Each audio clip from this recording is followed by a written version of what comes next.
आप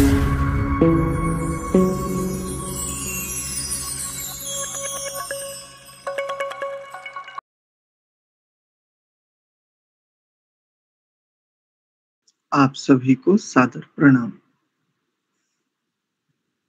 आइए अपनी कक्षा का आरंभ करते हैं।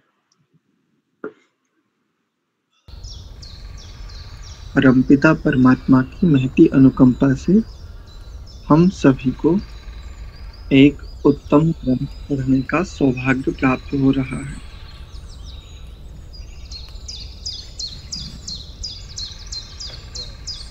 भावना, प्रभु सदैव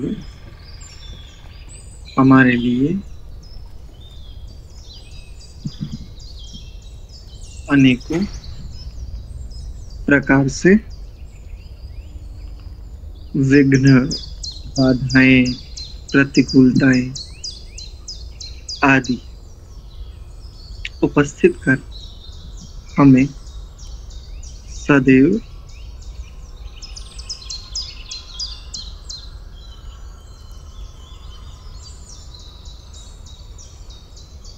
उत्तम प्रकार से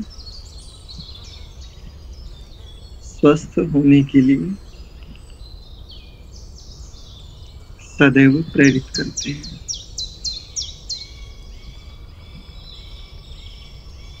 ऐसे परम दार्शनिक, परम दृष्टा, परम पिता परमात्मा मंत्र पाठ।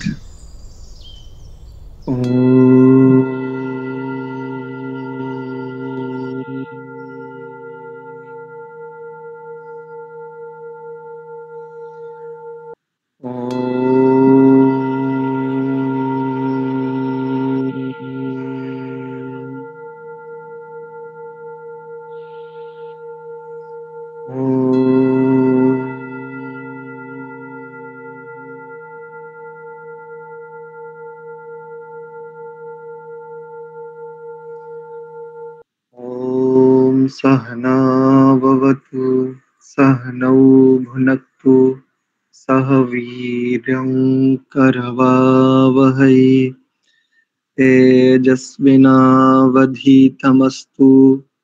मा विद्विषावहै। ओम शांति शांति शांति। ओम। आप सभी का पुनश्च हार्दिक स्वागत एवं अभिनंदन। संस्कार विधि स्वाध्याय की कक्षा में स्वस्ति वाचन नामक प्रकरण पर हम विचार कर रहे हैं। इससे पूर्व हमने 5 मंत्र पर्यंत विचार कर लिया है। आज हम 6ठे मंत्र पर विचार करेंगे। स्वस्ति मित्रा वरुणा स्वस्ति पथ्ये रेवती स्वस्ति न इंद्रश्चाग्निश्च स्वस्ति नो अदिते कृधि। आज का यह देखिए, सबसे पहले इसके शुद्ध उच्चारण पर विचार कर लेते हैं। स्वस्ति बहुत आसान है। मित्रा, वरुणा, स्वस्ति, पथ्ये, रेवती। रेवती नहीं करेंगे, बस इसमें ध्यान रखेंगे, रेवती ऐसा ही होगा। स्वस्ति न, यहां से देखिएगा, इंद्रश चाग निश्च, इंद्रश चाग निश्च स्वस्ति नो अदिते कृधि। बस इसमें ये 2 ही शब्द हैं जो थोड़े से कठिन है। वैसे तो एक ही है, इंद्रश चाग निश्च। पदच्छेद करेंगे तो इंद्रः अग्नि च, इंद्र और अग्नि दो के लिए, तो इंद्रश्च अग्निश्च ऐसा हो गया। जैसे राम और लक्ष्मण, तो रामश्च लक्ष्मणश्च ऐसा। संहिता पाठ देख लीजिए इसका। ओम स्वस्ति मित्रावरुणा स्वस्ति पथ्ये रेवती स्वस्ति न इंद्रश्चाग्निश्च स्वस्ति नो अदिते कृधि। ये सरल से इसका उच्चारण है। एक बार आप सभी उच्चारण करेंगे।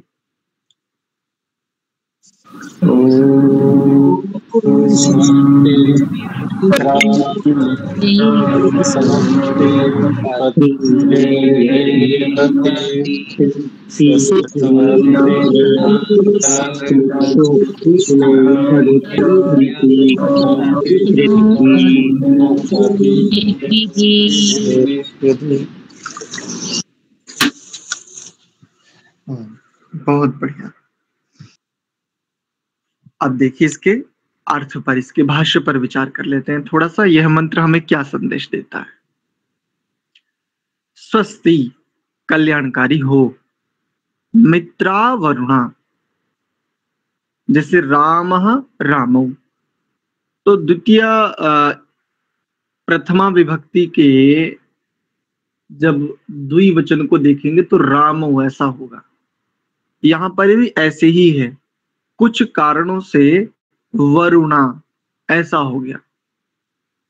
तो जब पदच्छेद में लेकर के आएंगे संहिता को, तो पदच्छेद में हो जाएगा मित्रा वरुणौ, मित्र और वरुण। तो मित्र किसकी संज्ञा है? प्राण को भी मित्र कहते हैं, प्राण की मित्र संज्ञा भी है, और वरुण अपान की संज्ञा भी है। तो प्राण और अपान इन दोनों के लिए वेद में मित्र और वरुण दो शब्दों का प्रयोग मिलता है। अब देखो, हमने इंद्रम मित्रम वरुणम अग्निम माहुरथो, हमने तो अभी तक परमात्मा के लिए मित्र और वरुण आदि शब्दों का प्रयोग देखा था। ये प्रथम बार है जब हम वरुण और मित्र इन दो शब्दों से, वेद के इन दो शब्दों से, दो पदों से जब हम प्राण और अपान के लिए भी हम जान रहे हैं। कैसे हो? प्राण और अपान हमारे लिए स्वस्ति कल्याणकारी हो। क्यों हो? तो देखो, और व्यवहारिक दृष्टि से देख लीजिए। बस प्राण बिगड़ जाए, जठराग्नि बिगड़ जाती है। इससे पूर्व मंत्रों में हमने विचार किया था, इससे पूर्व वाले मंत्र में ही, यदि जठराग्नि स्थिर है तो स्वास्थ्य स्थिर रहेगा। ब्रह्मचर्य आदि को स्थिर करने के लिए अनावश्यक अतिरिक्त चेष्टाएं नहीं करनी होगी, जठराग्नि स्थिर होनी चाहिए। और यदि प्राण अस्थिर हो जावे, बाधित हो जावे, ठीक प्रकार से संचालित ना हो, और स्पष्टता से कहूं तो जब सूर्य नाड़ी का काल हो, जब चंद्र नाड़ी प्रवाहित रहे, और जब चंद्र नाड़ी के प्रवाहित होने का काल हो, तब सूर्य नाड़ी अपना कार्य आरंभ कर देवे, इसको कहते हैं प्राणों का बाधित हो जाना, प्राण का बाधित हो जाना। तो दिन और रात्रि दोनों में अलग अलग काल है कि तब कब सूर्य नाड़ी चलनी चाहिए और कब चंद्र नाड़ी चलनी चाहिए। एक और बात कहता हूं, जब चंद्र नाड़ी चल रही हो तब लिक्विड पदार्थ लेने चाहिए, जैसे जैसे जल आदि, और जब सूर्य नाड़ी चल रही है तब ही केवल भोजन का ग्रहण करना चाहिए। जठराग्नि को यदि ठीक और स्वस्थ और स्थिर रखना है, अपने प्राणों को ठीक रखना है, तो केवल सूर्य नाड़ी। अब सूर्य नाड़ी किसे कहते हैं? जो हमारी दाई नाड़ी होती है। दाई नासिका, यानी हमारी नासिका में दो नथुने हैं। जब दाएं नथुने से अधिक श्वास का ग्रहण हो रहा हो, आवागमन हो रहा हो, बाएं से बहुत कम, राइट हैंड का जो हमारा नथुना है, इसको दाया कहते हैं। दाहिने नथुने से जब अधिक प्राण का आवागमन हो रहा हो, इसका अर्थ है हमारा सूर्य स्वर चल रहा है। सूर्य स्वर जब चल रहा हो, ऐसे समय में किया गया भोजन अत्यधिक लाभकारी होता है। जब हमारा चंद्र स्वर चल रहा हो, अर्थात बाईं नाड़ी अधिक गति कर रही हो, बाएं नासिका के नथुने से श्वास अधिक प्रतीत हो रहा हो, अर्थ है, इसका अर्थ है चंद्र स्वर चल रहा है। ऐसे समय में पिया गया जल आदि शरीर और प्राण आदि के लिए बहुत उत्तम होता है। तो प्राण ऐसे हमारे लिए कल्याणकारी हो, अर्थात प्राण स्वयं कल्याणकारी नहीं होता, प्राण को कल्याणकारी बनाना पड़ता है। जैसे उदाहरण के लिए घृत कल्याणकारी पदार्थ है ही, उसमें कल्याण गुण विद्यमान ही है, किंतु उसका ठीक विधि से सेवन आदि ऋतु आदि का विचार करते हुए ठीक विधि से किया गया सेवन हमारे लिए कल्याणकारी हो सकता। तो इस प्रकार से घृत यदि उचित समय में और ऋतु आदि का विचार करते हुए उचित विधि से सेवन करेंगे तो यही कल्याण को सिद्ध करेगा, अनुचित विधि से करेंगे तो अकल्याण को सिद्ध करेगा। ठीक ऐसे अपान वर्तमान में बहुत सारे लोग, बहुत सारे बालक भी, बहुत सारे युवा भी और वृद्ध तो लगभग अधिकांश अपान नामक समस्या से ग्रस्त हैं, कष्ट भोगते हैं, दुख भोगते हैं, गैस बनती है, एसिडिटी बनती है। ये अपान प्राण के बाधित होने के कारण है। अपान प्राण के शरीर में अनेकों काम है। वैसे तो अपान शब्द से आप क्या समझते हैं? केवल अपान वायु, जो मल द्वार से गैस निकलती है, केवल उसको अपान वायु कहते हो आप। वास्तव में देखें तो अपान प्राण के अन्य इसके अतिरिक्त और भी बहुत सारे काम हैं, किंतु मोटे स्तर पर यदि इसी को लिया जाए, इसी को स्वीकार कर ले तो अपान प्राण यदि बाधित होता है तो शरीर में वात बढ़ने लगता है, और जैसे ही वात बढ़ने लगता है तो जोड़ों के दर्द और अनेकों स्थानों पर दर्द आरंभ होते हैं। और यदि इसका शीघ्र निवारण ना किया जावे तो ये बढ़ते बढ़ते अन्य कई सारी समस्याओं को जन्म देता है। इसलिए मित्रा वरुणा स्वस्ति, देखो कितनी गहरी बात कही है, कितनी दूरदर्शिता है कि प्राण और अपान हमारे लिए कल्याणकारी हो जावे। पथ्ये रेवती स्वस्ति, स्वस्ति पथ्ये रेवती। पथ्ये किसको कहते हैं? मार्गों में, मार्गों में रेवती। तो गाय शब्द के लिए आज तक क्या शब्द सुना था आपने? गौ या गाय, बस इतना ही ना। तो देखो वेद गौ के लिए एक शब्द का प्रयोग करता है, रेवती। कल दीक्षा जी से बात हुई तो ऐसे ही पूछने लगे कि दुग्ध किस किस पशु का कितना कितना उत्तम है। तो हमने इनसे एक बात पूछी कि आपको गाय और बकरी, इन दोनों में नहीं, हमने कुछ और पूछा था, शायद बकरी और भैंस ऐसा पूछा था कि इनमें किसका दूध बढ़िया लगता है, तो उन्होंने कहा कि इसका लगता है। तो फिर उन्होंने कहा नहीं, मुझे वैसे सबसे उत्तम दूध जो है ना वो गाय का लगता है। तो मैंने कहा गाय का तो दूध होता ही नहीं, गाय का तो अमृत होता है। तो देखो ये रेवती शब्द इसी बात को बताता है, गाय के दूध को अमृत क्यों कहते हैं। ये रेवती शब्द में वो रहस्य छुपा है। कई लोग ये सोचते हैं ना, अरे बड़ी अतिशयोक्ति पूर्ण बातें करते हो, दूध को अमृत कहते हो, दूध ही कह लेते, क्या पर्याप्त नहीं है क्या?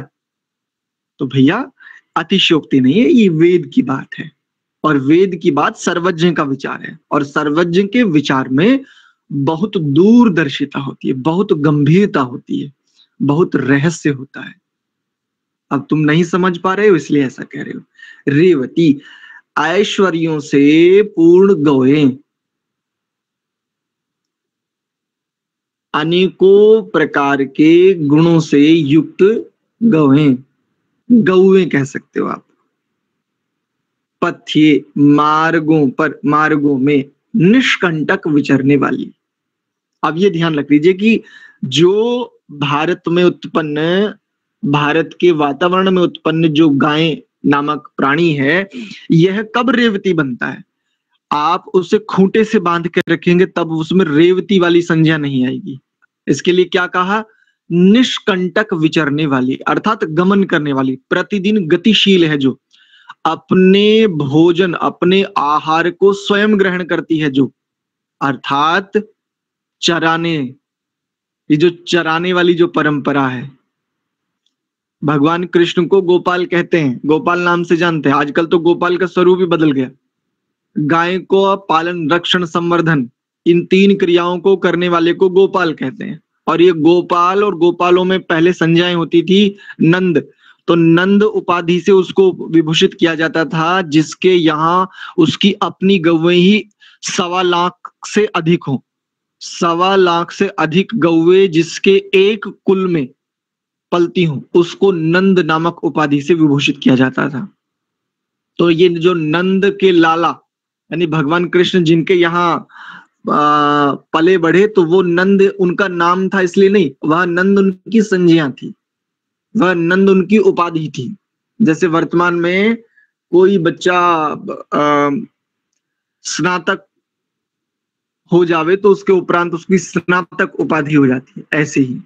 तो रेवती गौ कब हो सकती है? जब वह स्वतंत्र रूप से विचरण करे और अपना आहार खेतों से स्वयं स्वीकार करे, स्वयं ग्रहण करे, तब यह रेवती बनती है। एक बात आपके साथ साझा करते चलता हूं, गाय जो भी चारा होता है उस चारे में से भी सर्वोत्तम चारे को ग्रहण करती है और एक प्रकार का चारा ग्रहण नहीं करेगी। ध्यान रखिए, कभी भी बहुत एकाग्रता और गंभीरता से देखिएगा एक गाय को चरते हुए। अपने बस ये ध्यान रखिए, अपने देश की होनी चाहिए, अर्थात आर्यावर्त नामक भूमि की गाय होनी चाहिए। तो आप पाएंगे कि यह गाय अनेकों प्रकार की औषधियों को चारे के रूप में ग्रहण करती है। केवल जैसे मान लीजिए कहीं पर दूब घास है, उसको खा लेगी, लेकिन उसी से तृप्त नहीं होगी, कहीं से एक औषधि का पौधा भी मिलेगा उसको खाएगी।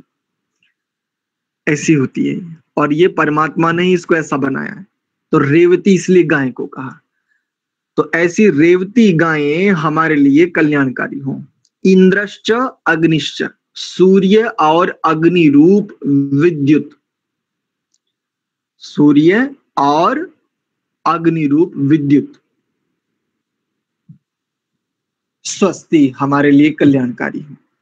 कल ही की बात है, बागपत में 2 लाइनमैन करंट लगने से मारे गए, उनकी मृत्यु हो गई।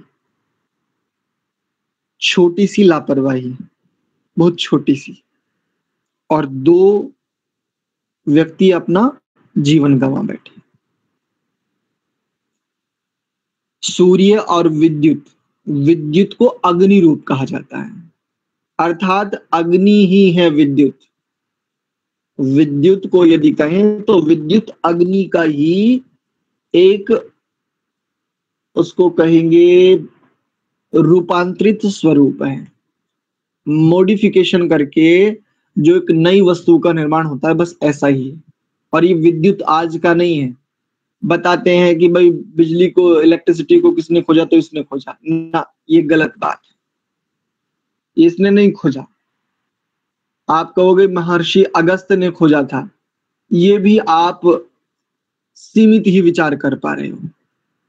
यदि वर्तमान सृष्टि को देखें, वर्तमान मनुष्य सृष्टि को देखें, तो लगभग 2 अरब वर्ष होने जा रहे हैं। और यदि 2 अरब वर्ष होने जा रहे हैं तो 2 अरब वर्ष पूर्व ही ये सृष्टि का ज्ञान आदि सृष्टि में परमात्मा ने दिया होगा।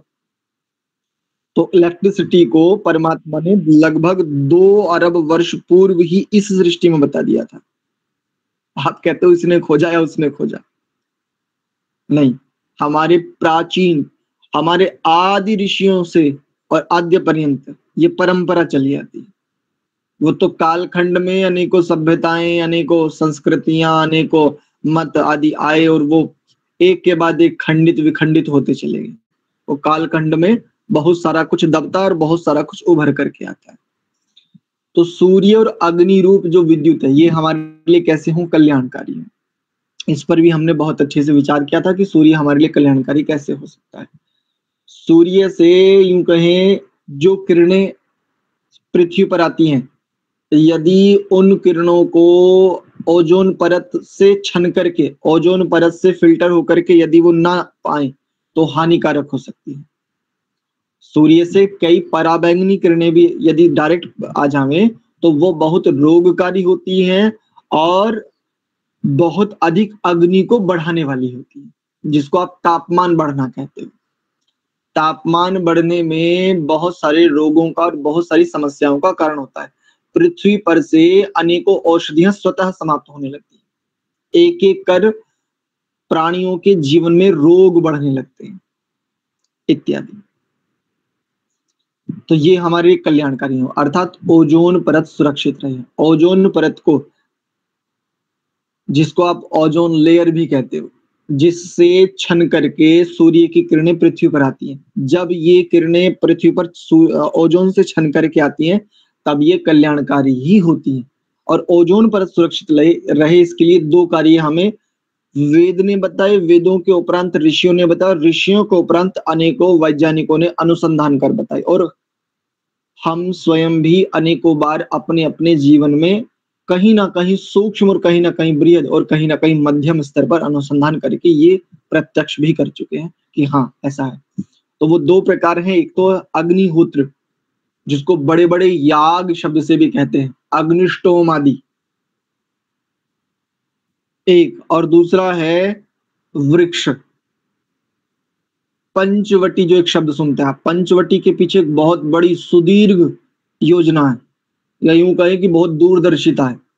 पंचवटी में आने वाले वह पंच वृक्ष, जिनको पंचामृत कहा है, वह वृक्षों का रोपण ही वास्तव में वृक्षारोपण की संज्ञा में आता है। अन्य वृक्ष भी यदि देखें तो अन्य वृक्षों में भी उपयोगिता है, लेकिन इतनी नहीं है जितनी कि इनमें। तो वो कौन कौन से? तो देखो, नीम, आंवला, आम, पीपल और बड़, जिसको आप वट वृक्ष भी कहते हो, वट। ये 5 वृक्ष हैं ऐसे, जिनको पंचवटी नाम से जानते हैं। तो ये दो प्रारूप, ये दो व्यवस्थाएं ऐसी है जिससे हम अपनी ओजोन परत को सुरक्षित रख सकते हैं।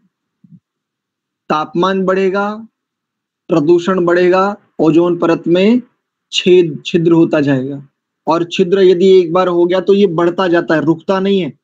ओजोन परत के साथ ये, इसको आप अच्छी बात कहें या इसको आप बुरी बात कहें, ओजोन परत के साथ समस्या ये है, जहां पर ये क्रिएट होती है, जहां पर ये ओजोन परत बनती है, यदि इसमें एक बार छोटा सा छिद्र हो जाए तो ये छिद्र अब रुकेगा नहीं, ये बढ़ता जाएगा।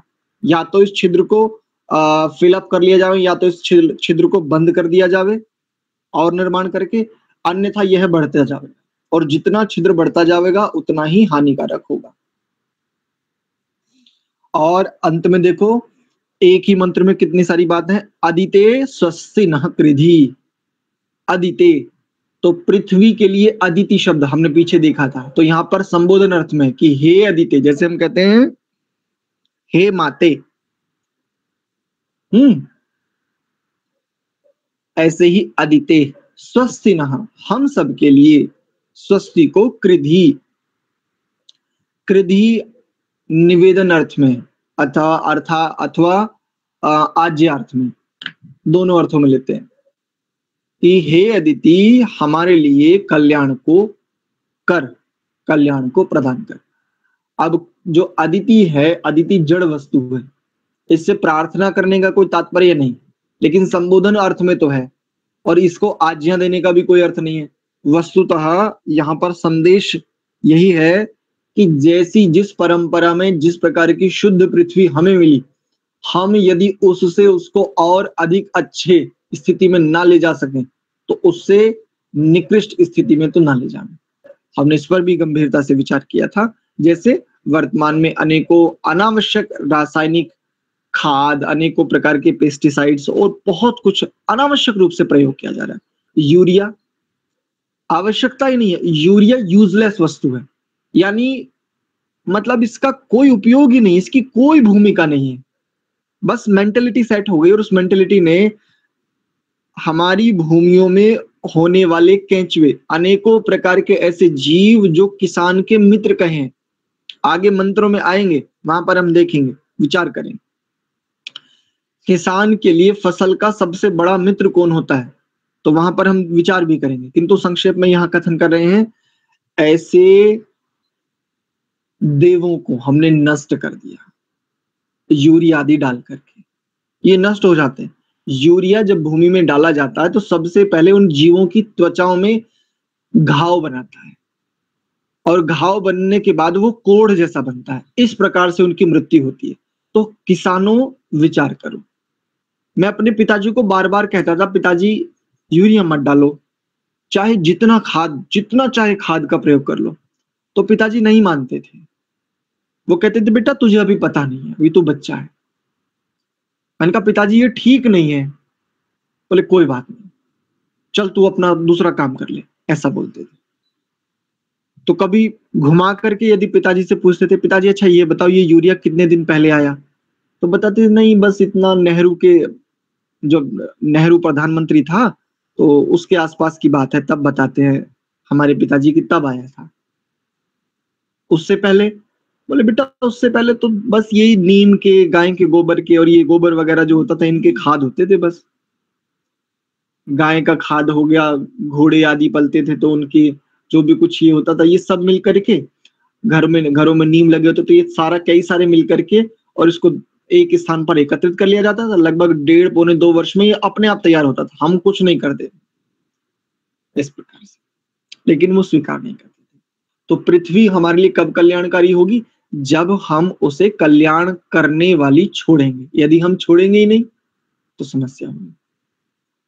वर्तमान समय में इतना कंक्रीट हमने पृथ्वी के ऊपर एकत्रित कर लिया है, यदि किसी स्थान पर मान लीजिए प्रलय आई ना, तो प्रलय के उपरांत उस स्थान का कोई प्रयोग नहीं हो पाएगा, कोई भी उपयोग नहीं हो पाएगा, कोई भी किसी प्रकार से। कंक्रीट अर्थात ये जो पक्के मकान वाली जो थ्योरी है, मैं इसका विरोधी नहीं हूं, लेकिन ध्यान रखिए हमारे पूर्वजों की बुद्धिमत्ता ही थी, रोगों से बचे रहे और किसी भी वातावरण में स्वयं, पृथ्वी में ये गुण है, पृथ्वी में ये सामर्थ्य है कि वातावरण जो चल रहा उस वातावरण के विरुद्ध ये हमें अनुकूलता प्रदान करती है। जैसे जो कच्चे घर होते थे, जो मिट्टी के घर होते थे, जो चूने के घर होते थे, ऐसे घरों में यदि ग्रीष्म ऋतु चल रही है तो वहां पर ठंडक रहती थी, यदि शरद ऋतु चल रही है तो वहां पर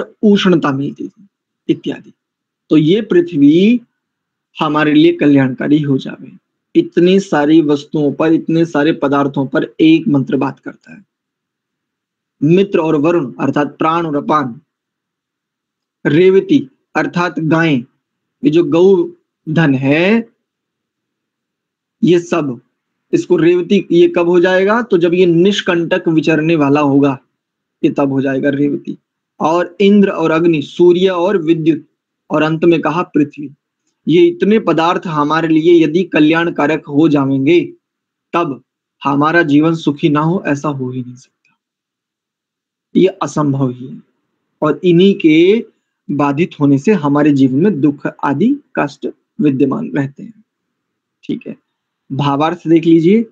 इसमें प्रभु से ही प्रार्थना है, हे प्रभु, प्राण अपान मार्गों पर निष्कंटक विचरने वाली गौएं, सूर्य, विद्युत और पृथ्वी हमारे लिए कल्याणकारी हों। एक संक्षेप में कथन कर कक्षा को विराम की ओर लेकर चलते हैं। परमात्मा से कल्याण की प्रार्थना करना, इसके पीछे का भाव ये है, परमात्मा ने जो भी पदार्थ उत्पन्न कर हमें प्रदान किए हैं, वह समस्त पदार्थ कल्याणकारी ही हैं। पुनश्च हम क्यों प्रार्थना करते हैं? पुनश्च प्रार्थना करने का प्रयोजन क्या है? वस्तुतः इसके पीछे एक बुद्धिमत्ता है, एक विद्या है, एक ज्ञान है, एक दृष्टि है, दार्शनिकता है। क्या? कल्याणकारी पदार्थों से कल्याण को सिद्ध कर ले जाना, ये विद्या के द्वारा सिद्ध होता है, ये बुद्धि के द्वारा सिद्ध होता है। जितनी बुद्धि में शुद्धता रहेगी अर्थात सात्विकता आदि रहेगी, उतना ही बुद्धि से इन कल्याण आदि को हम सिद्ध कर पाएंगे। जितनी बुद्धि विरुद्ध होती जाएगी उतना ही हम कल्याणकारी पदार्थों से भी अकल्याण को अर्थात दुख आदि को प्राप्त होते रहेंगे। अस्तु, आज का विषय मेरी ओर से हो गया।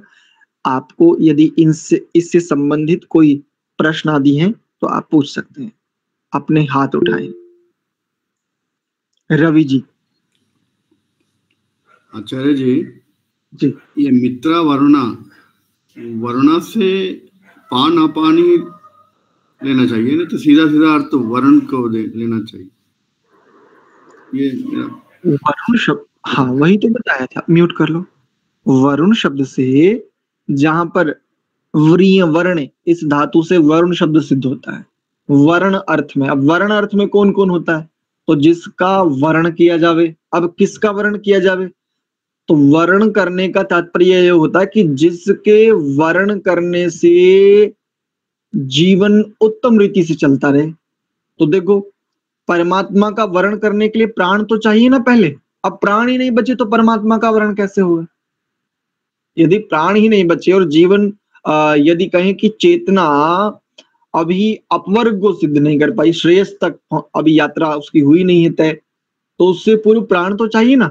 तो पहले प्राण नामक वरुण का वर्ण करते हुए तब मुख्य वरुण को वरा जाएगा, मुख्य वरुण को वर के रूप में स्वीकार किया जाएगा, तब हम उसके लिए वधु के रूप में बनेंगे। ऐसे तो वर वधु का तात्पर्य यहां इस रूप में, ठीक है। जी तो आचार्य, वरुण शब्द इसलिए यहां हमने प्राण आदि का स्वीकार किया। तो वरुण लेना नहीं चाहिए, वरुण ही लेना चाहिए। वर्षा जो है, यहां संदर्भ दूसरा है ना। अगर वरुण का अर्थ वर्षा लोगे, मित्र का क्या लोगे फिर बताओ? जी नहीं, आप विचार कीजिए, आप विचार कीजिए, यदि यहां पर वरुण शब्द से आप वर्षा अर्थ ले लोगे, ले सकते हो, तो फिर वैसे वर्षा अर्थ नहीं लेंगे, मेघ अर्थ लेंगे। मेघों को वरुण कहते हैं, मेघ की वेद में वरुण संज्ञा है। तो यदि यहां पर वरुण शब्द से मेघ अथवा वर्षा अर्थ भी ले लेते हो, मित्र से क्या लोगे फिर? अस्तु जी। और एक प्रश्न है आचार्य जी, ये इंद्र तो बिजली है, समझ में आ गया। अग्नि से सूर्य लेते हैं क्या? इंद्राश्चाग्निश्च, समस्त अग्नियों में जो सर्व सामर्थ्यशाली अग्नि है वो सूर्य ही है। जितना भौतिक अग्नि, जिससे हम भोजन आदि व्यवहार सिद्ध करते हैं, जितना इस अग्नि का सामर्थ्य है ना, उससे कई करोड़ों गुना अधिक सूर्य नामक अग्नि का सामर्थ्य है। वर्तमान में सबसे शक्तिशाली उस देश को माना जाता है जिसके पास परमाणु शक्ति है। परमाणु शक्ति में यानी परमाणु जो शस्त्र है, जो व्यवस्था है, वहां पर एक क्रिया घटित होती है जिसको विस्फोट कहते हैं, जिसको विखंडन कहते हैं। वो विस्फोट इतना तीव्र होता है कि जहां पर वह विस्फोट होता है उसके दूर दूर तक वहां पदार्थों का विखंडन हो जाता है। लेकिन आपको जानकर आश्चर्य होगा, सूर्य पर प्रत्येक सेकंड में करोड़ों अरबों की संख्या में 2 प्रकार की क्रियाएं चल रही हैं, विखंडन और अपघटन। और ये इतनी तीव्र हैं, जैसे हम कहें कि जैसे हाइड्रोजन बम, जैसे परमाणु शक्ति, ऐसे हाइड्रोजन शक्ति पर बहुत सारी एजेंसियां काम कर रही हैं। लेकिन उसका परीक्षण किस प्रकार से करें, कहां करें, वो अभी पूरी तरह से क्लियर नहीं हो पाया। अस्तु, तो सूर्य समस्त अग्नियों में सर्वाधिक प्रचंड अग्नि, इसलिए सूर्य का ग्रहण किया। और चूंकि पृथ्वी आदि पर ये जो समस्त व्यवहार सिद्ध होते हैं, प्राणियों में जो प्राण आदि ये चलता है, इसका जो आधार है वह सूर्य ही, इसलिए अग्नि शब्द से सूर्य को ग्रहण किया गया। जी धन्यवाद आचार्य जी। अंतिम प्रश्न है, ये आदित्य और आदित्य जो है ना, इससे क्या अर्थ लेंगे आचार्य जी? एक तो आप पृथ्वी बोल रहे हैं, बाद में इसकी अर्थ तो कभी कभी सूर्य भी लिया जाता है, इसका शंका दूर करिए। ठीक है, आदित्य शब्द से आदित्य संज्ञा सूर्य की भी है, आदित्य संज्ञा परमात्मा की भी है, चंद्र को भी आदित्य कहते हैं, विद्वान की भी संज्ञा आदित्य है। जहां पर जिसका प्रकरण प्राप्त हो रहा हो, जहां पर जो अर्थ उपस्थित हो रहा हो, वहां पर उसी अर्थ को स्वीकार करेंगे, ठीक है। अदिति जी अदिति को जब अदिति शब्द के रूप चलाएंगे तो संबोधन अर्थ में अदिते ऐसा आएगा, इसलिए यहां पर पृथ्वी को लिया। ठीक है, जी, धन्यवाद आचार्य जी। दीप्तिका माता जी। जी नमस्ते आचार्य जी। पथ्य का मीनिंग यहाँ पर क्या होगा? पथ में, पथों पर, सप्तमी विभक्ति का प्रयोग है यहाँ।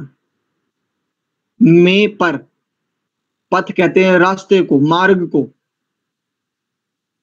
और मार्गों में या मार्गों पर रेवती, मार्गों पर जो गायें हैं, जो गौवे हैं, और कैसी गौवे, तो रेवती शब्द से फिर वही अनेकों दिव्य गुणों से युक्त जो गौवे हैं, मार्गों पर निष्कंटक विचरने वाली,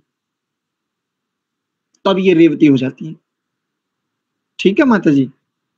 जी जी आचार्य जी। ठीक है, इन्होंने क्या नाम है इनका, धर्मदेव जी ने भी अपने आप को अनम्यूट किया था। आचार्य जी मंत्र आता है ना, ये प्रातः अग्निम, प्रातः इंद्रम, प्रातः हवा में, प्रातः मित्रावरणम, वहाँ प्राण और उदान के लिए लिया है। यहाँ संगति मेरे को तो अर्थापत्ति से बहुत अच्छी लगी थी है। जी जी जी, वहां पर बिल्कुल, वहां पर मित्रा और वरुणा शब्द से परमात्मा का ग्रहण होता है वैसे, तो वहाँ प्राण और उदान से लिया उन्होंने, स्वामी जी ने भी आगे। हाँ जी हाँ जी हाँ जी, मुख्यार्थ में, बिल्कुल बिल्कुल, मुख्यार्थ में वहां परमात्मा का ग्रहण होता है, और चूंकि उपस्थिति प्राण और अपान के, तो वो भी अर्थ ले लिया जाता है अर्थापत्ति आदि से। बहुत अच्छा, धन्यवाद जी। अशोक जी। ओम नमस्ते आचार्य जी। नमस्ते माता जी। आचार्य जी, ओजोन लेयर में जो छेद हो रहे हैं उनको भरने का उपाय? अनेकों बृहद यज्ञ, जिसको अग्निहोत्र, अग्निष्टोम, याग आदि नामों से भी जानते हैं, ये जो बहुकुंडीय यज्ञ है, इसको बहुत सारे लोगों के, या यूं कहूं बहुत सारे विद्वानों के पेट में दर्द होता है। ऋषि ने नहीं लिखा, बताओ ऋषिदान ने कहां लिखा है? वास्तव में बहुत सीमित सोच वाले हैं वो, संकीर्ण मानसिकता है उनकी।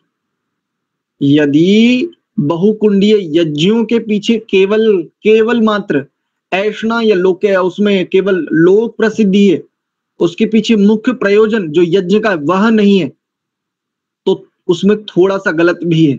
लेकिन यदि वास्तव में अनेकों व्यक्ति एक बहुत बड़े उत्सव के रूप में बहुकुंडीय यज्ञ यदि करना चाहते हैं एकत्र एक स्थान पर, एक बहुत बड़ा विकल्प है ओजोन लेयर को फिलअप करने का। दूसरा, पृथ्वी पर इस प्रकार का वातावरण हमें बनाना होगा जिससे ओजोन लेयर में जो छिद्र होता जा रहा है और वो निरंतर बढ़ता जा रहा है, ग्लेशियर बहुत तीव्र गति से पिघलते जा रहे हैं, वैसे किसी युद्ध की आवश्यकता नहीं पड़ेगी। बहुत जल्दी ऐसी स्थितियां बनने वाली हैं, इतना जलाशय, इतना बृहद जलराशि हो जाएगी कि अपने आप ही युद्ध की स्थितियां बन जाएगी, अपने आप ही प्रलय जैसी स्थितियां बनने वाली हैं, जिस गति से ग्लेशियर पिघल रहे हैं। ठीक है, तो इसको फिलअप करने का, इसको भरने का, इसको पूर्ण करने का सबसे बड़ा जो अभी तक मुझे भी इस जीवन में समझ आया विकल्प, वो है अग्निहोत्र, यज्ञ और पृथ्वी पर इस प्रकार का वातावरण। हमारे पूर्वजों ने पृथ्वी का, या यूं कहे किसी भी पदार्थ का, देखो कितना कम दोहन किया। हमें यदि प्रतिदिन वस्त्र धोने हो, यदि 1 चम्मच डिटर्जेंट की आवश्यकता होती है तो 2.5 चम्मच डालते हैं, और वो चम्मच से नहीं डालते, वो ऐसे ही डालते हैं, या तो पैकेट से या तो डब्बे से। मैं एक छोटा सा उदाहरण दे रहा हूं, हम लोग कितने अवेयर हैं और हम लोग कितने बुद्धिमान हैं, और हमारे पूर्वज कितने बुद्धिमान थे, अपने वस्त्र आदि को धुलने के लिए भी ऐसी वस्तुओं का प्रयोग करते थे जो प्रकृति से सीधे प्राप्त हैं, सीधे। उनके पूरे जीवन में, चाहे उनका आवास हो, भोजन हो, वस्त्र हो, चिकित्सा हो, कुछ भी हो, प्रकृति का तनिक भी दोहन नहीं किया, तभी तो आद्य पर्यंत इतनी शुद्ध स्थितियां हम तक पहुंच पाई। लेकिन जिस गति से आज दोहन बढ़ रहा है, आने वाले समय में देखो, हमारे पूर्वजों ने नदियों में, तालाबों में जल देखा, उसके बाद कुओं में जल देखा, हमने हैंडपंपों में जल देखा, हमारी पीढ़ी आज बोतल में देख रही है।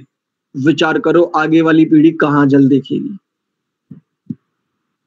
अस्तु, ठीक है माता जी। ठीक है आचार्य जी, वही है ना, उपाय तो हम नहीं कर रहे हैं, तो बिना सिर्फ खाली प्रार्थना करने से तो फिर समाधान नहीं होगा ना। जी बिल्कुल सही बात है। प्रार्थना के लिए देखो ना, स्वामी जी कितना कितना उत्तम उदाहरण प्रस्तुत करते हैं, कितनी सुंदर व्याख्या करते हैं।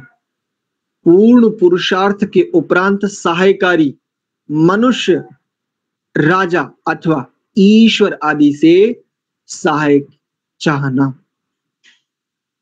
तो पहले पूर्ण पुरुषार्थ की बात करते हैं, पूर्ण पुरुषार्थ के उपरांत उस उत्तम कार्य की सिद्धि के लिए मनुष्य अर्थात अपने से अधिक सामर्थ्यशाली मनुष्य, राजा अथवा परमात्मा से सहायता चाहना। बिल्कुल, केवल प्रार्थना से काम नहीं चलेगा। ठीक, धन्यवाद धन्यवाद आचार्य। ठीक है, आज की इस कक्षा को यहीं विराम देते हैं। आप सभी के लिए बहुत सारा धन्यवाद। एक बार प्रभु को पुनः स्मरण करते हैं।